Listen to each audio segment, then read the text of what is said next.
everyone. So this is the fourth lecture of chapter first chemical equation and reaction class 10. तो ये जो video है ये balancing equations topic पर जो है वो वीडियो हम बना रहे हैं and this video is all about how you balance a equation. आप इक्वेशन को कैसे बैलेंस करते हैं. Now what is the balancing of equation and why we need to balance the equation. This is the very first question which appears in the mind जब हम balancing की बात करते हैं कि मैं बैलेंसिंग क्यों करती हूँ या बैलेंसिंग इंपॉर्टेंट क्यों है. सो आप लोगों ने अपनी क्लास 9th में law of constant proportion and law of conservation of mass पढ़ा होगा. I hope so. So law of conservation of mass में आपने क्या पढ़ा था. मास can neither be created nor be destroyed. मतलब मास ना ही तो क्रिएट की जा सकती है ना ही डिस्ट्रॉय की जा सकती है. Right.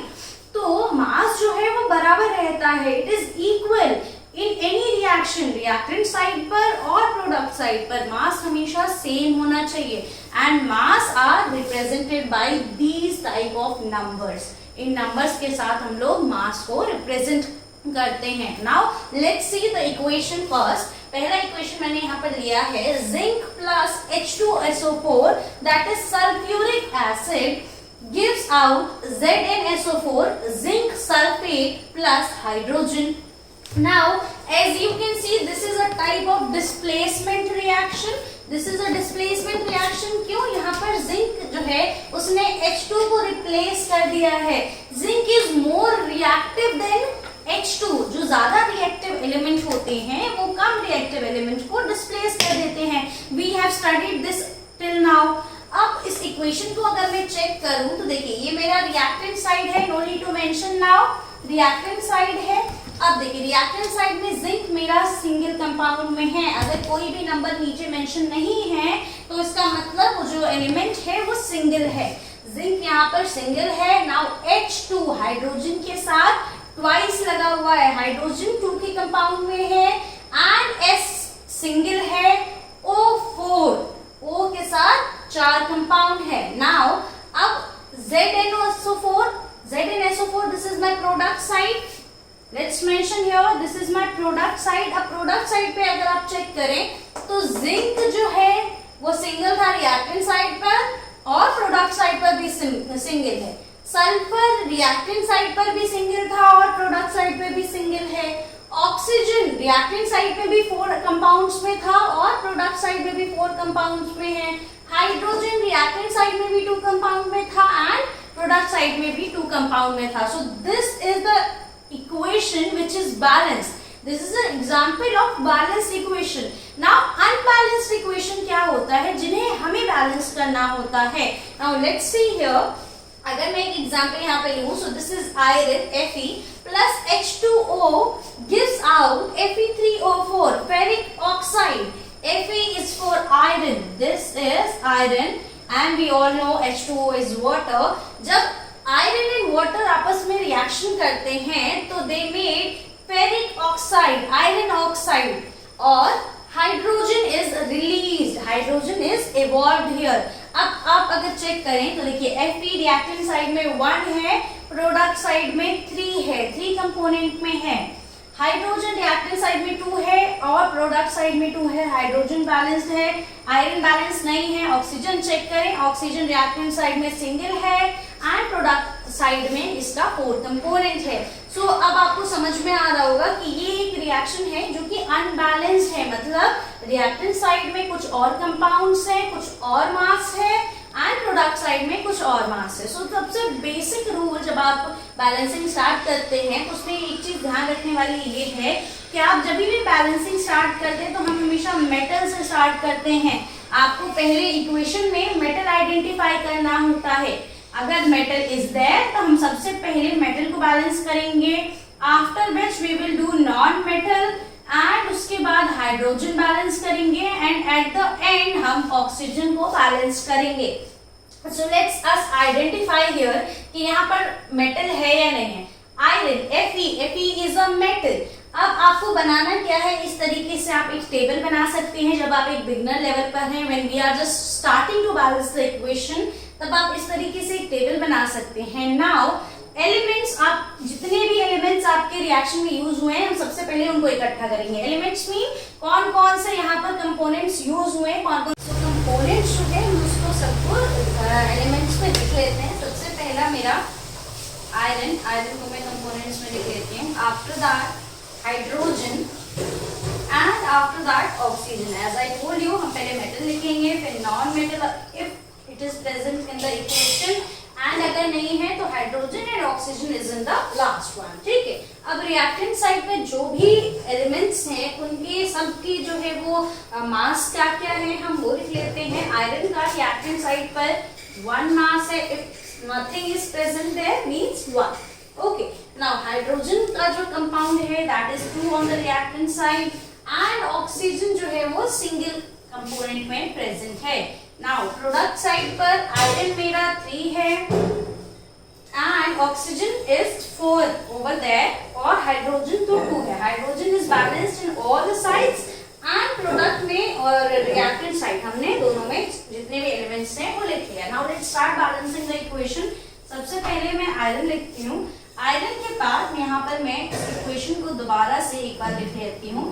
This is for the beginners level. Now इस रिएक्शन को मैंने लिख लिया completely. Now let's just balance the equation. Balancing में क्या है, आप जो कम वाला डिजिट है हम हमेशा उसको ज्यादा करते हैं, जो ऑलरेडी ज्यादा अमाउंट में प्रेजेंट है हम उसके साथ कुछ भी नहीं करेंगे। इन केस अगर कोई इक्वेशन स्टक हो जाता है, लाइक अगर रिएक्टेंट साइड पे 2 है, प्रोडक्ट साइड पे 3 है, तो हम उसको कैसे इक्वल करेंगे, हम उसको फिर मल्टीपल चूज करेंगे। लाइक 2 से अगर हम और 3 से अगर हम reactant side and product side को मल्टीप्लाई करें तो द रिजल्ट विल बी 6। सो लेकिन अभी इस केस में क्या है, यहाँ पर रिएक्टेंट साइड पर कुछ भी नहीं है आयरन के साथ। ओके, सो हम प्रोडक्ट साइड से 3 करना है हमें रिएक्टेंट साइड को, तो कैसे करेंगे, हम हमेशा आगे लिखेंगे। हम कभी भी जब हम अपने आप से नंबर लिख रहे होते हैं तो हम कभी भी नीचे सबस्क्रिप्ट में नहीं लिखते हैं, हम हमेशा ऊपर इस तरीके से आगे फ्रंट में लिखते हैं। ओके, सो मैंने 3 आयरन कर लिया। Now my iron is balanced both on reactant side and product side. अब इस इक्वेशन को again we will write the whole equation in the same manner. Now अब देखिए, रिएक्टेंट साइड में मेरा आयरन और प्रोडक्ट साइड में मेरा आयरन सेम हो चुका है। Now hydrogen is balanced. Now we will have to balance the equation of oxygen. So oxygen balance करने के लिए देखिए, रिएक्टेंट साइड पर ऑक्सीजन सिंगल अमाउंट में है, प्रोडक्ट साइड पे ऑक्सीजन हमारा जो है वो 4 है, 4 टाइम्स है, तो मैं हमेशा इधर लिखूंगी। आप एक कंपाउंड को ब्रेक करके यहाँ नहीं लिख सकते। H2O is a whole compound, तो मैं कंपाउंड में जब भी मेरा आएगा ये कंपाउंड है तो मैं उसकी स्टार्टिंग में कोई भी नंबर या कोई भी मास जो है वो ऐड करूंगी। नाउ अब मेरा रिएक्टेंट साइड पर और प्रोडक्ट साइड पर हाइड्रोजन जो है उसका बैलेंस बिगड़ चुका है, लेकिन ऑक्सीजन जो है वो मेरा सेम हो चुका है। ऑक्सीजन मेरा रिएक्टेंट साइड पर भी 4 हो चुका है, प्रोडक्ट साइड पे तो पहले से ही 4 था। हम जब भी कोई एक स्टेप करते हैं बैलेंसिंग में तो then we have to check that कि जो पिछला स्टेप है वो डिसबैलेंस तो नहीं हुआ। हियर आई मीन टू से, देखिए हाइड्रोजन आपके रिएक्टेंट साइड पर 8 हो चुका है। अगर कोई भी नंबर है वो इस तरीके से लिखा हुआ है तो ये आपका ऊपर वाला नंबर और जो सबस्क्रिप्ट में नंबर है दैट गोज इनटू मल्टीप्लिकेशन, और ये 4 2 जा 8 हो जाएगा। रिएक्टेंट साइड पर मेरा हाइड्रोजन जो है वो 8 हो चुका है, वहीं पर प्रोडक्ट साइड पर hydrogen is only 2 in compound. तो अब मैं इसे 8 बनाऊंगी। कैसे 8 बनाऊंगी, I just add 4 over here, तो 4 2 जा 8 हो जाएगा। अगेन हाइड्रोजन 8 हो जाएगा। Let's write the equation completely. 4H2O gives Fe3O4. Now we'll have to balance the hydrogen. तो यहाँ पर मैंने 4 ऐड कर दिया। Now hydrogen is also 8 here. Hydrogen reactant side पर भी 8 है and product side पर भी जो है वो मेरा hydrogen 8 हो चुका है। Now this is a complete balanced equation. आप इसको प्रैक्टिस कर सकते हैं बाय पॉजिंग द वीडियो। मैं इसके बाद और कुछ क्वेश्चंस लिखने जा रही हूँ जिसके बाद आप उन क्वेश्चंस को भी प्रैक्टिस कर सकते हैं and I will solve all those questions too. Okay, so by now अभी तक हमने जो है वो बेसिक सॉल्व करना सीख लिया है बैलेंसिंग का, that how we do the basic question of balancing. These are some of the question for balancing. आप इस क्वेश्चंस को ट्राई कर सकते हैं। You can pause the video और उसके बाद आप सॉल्व करने की कोशिश कर सकते हैं। These are some of the very beginners level question, बहुत ईजी क्वेश्चन है जिनसे आप अपनी प्रैक्टिस को जो है वो कंटिन्यू कर सकते हैं। अगर हम स्टार्ट करें क्वेश्चन सॉल्व करना, so let's take the last one, that is Al, which means aluminium plus CuCl2. Cu is for copper and Cl for chlorine. AlCl3 plus Cu. Now अगर मैं कंपाउंड पढ़ूँ तो first one is the aluminium, second one is the copper and the chlorine. Again these are a reaction. These are the reaction. And which type of reaction is this? This is the displacement reaction. As you can see, Al ने जो है यहाँ पर Cu की जगह ले रखी है. पहले इक्वेशन में Cu was there, but now जब रिएक्शन हुआ तो प्रोडक्ट साइड में Al is there with the Cl3. So this is the displacement reaction. आप जो है वो रिएक्शंस जो भी आप सॉल्व कर रहे हो, कोशिश करें कि आप रिएक्शंस को आइडेंटिफाई करें. This will make your question very easy. Now हमने जो प्रोसेस सीखा था, सबसे पहले element side, reactant side and product side. So what are the elements? सबसे पहले एज आई टोल्ड यू कि हम सबसे पहले मेटल्स को लिखेंगे, आफ्टर दैट नॉन मेटल्स को लिखेंगे, after that hydrogen and then oxygen. So these are the way that we proceed. Now सबसे पहले इसमें एल्यूमिनियम देखो, एल्यूमिनियम जो है वो भी आपका मेटल में आता है. Copper is also a metal and हम जो है सबसे पहले मेटल्स को देखते हैं. Chlorine is a non metal. So सबसे पहले मैंने एल्यूमिनियम लिख लिया, then after that copper and then हम क्लोरीन लिखेंगे. Okay, so now these are the products or these are the compounds which are present in the reaction. Now अब reactant side पे जो भी रेशो में एलिमेंट्स हैं हम उसको लिखेंगे. एल्यूमिनियम रिएक्टेंट साइड में 1 है, प्रोडक्ट साइड में आपका जो कॉपर है यानी Cu, ये रिएक्टेंट साइड में सिंगल है. अब क्लोरीन चेक करते हैं, रिएक्टेंट साइड में ट्वाइस है. So we write here 2. Now product side check करते हैं. Aluminium is again single in the product side 2.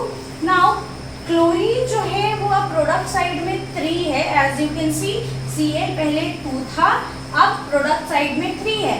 And copper is again 1 on the product side also. अब मुझे इसे बैलेंस करना है. Let's start balancing the equation.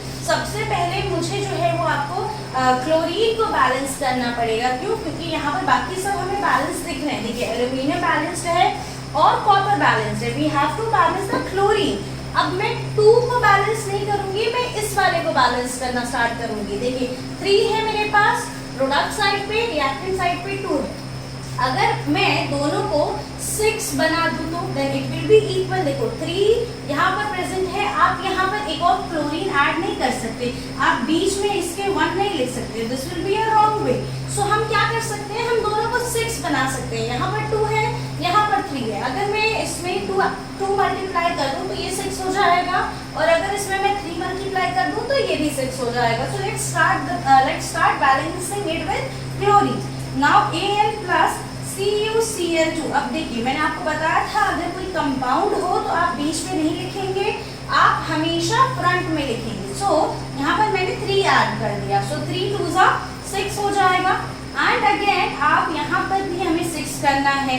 Again this is a compound, ये whole compound है, हम इसे ब्रेक नहीं करेंगे.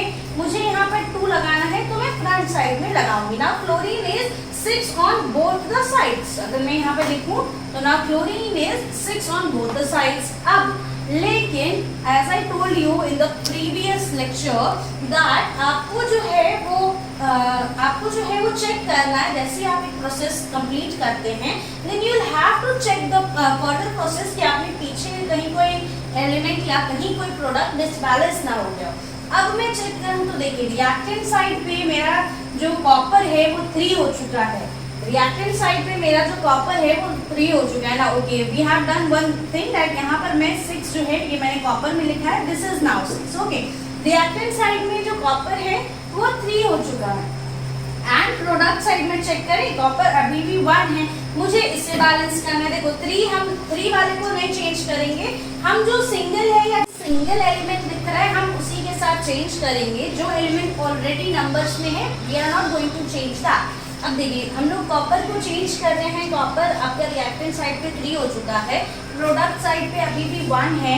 अगर मैं यहाँ पर 3 लिख देती हूँ तो नाउ रिएक्टेंट साइड पे भी कॉपर 3 है एंड प्रोडक्ट साइड पे भी कॉपर 3 है। So this is done.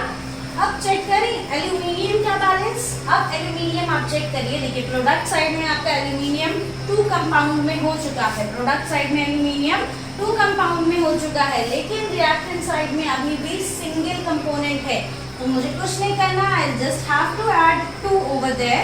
Now 2Al plus 3CuCl2 gives 2AlCl3 plus 3Cu. Now this equation is a complete balanced one. This is a complete balanced equation.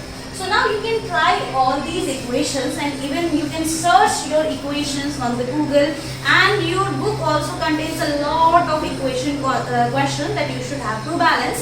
Now ये जो questions हैं ये थोड़े basic, बहुत ही basic level के हैं। आप पहले बेसिक लेवल से प्रैक्टिस करना स्टार्ट करें and after that you can move on to the higher level और masters level. Thank you so much, stay tuned, bye bye.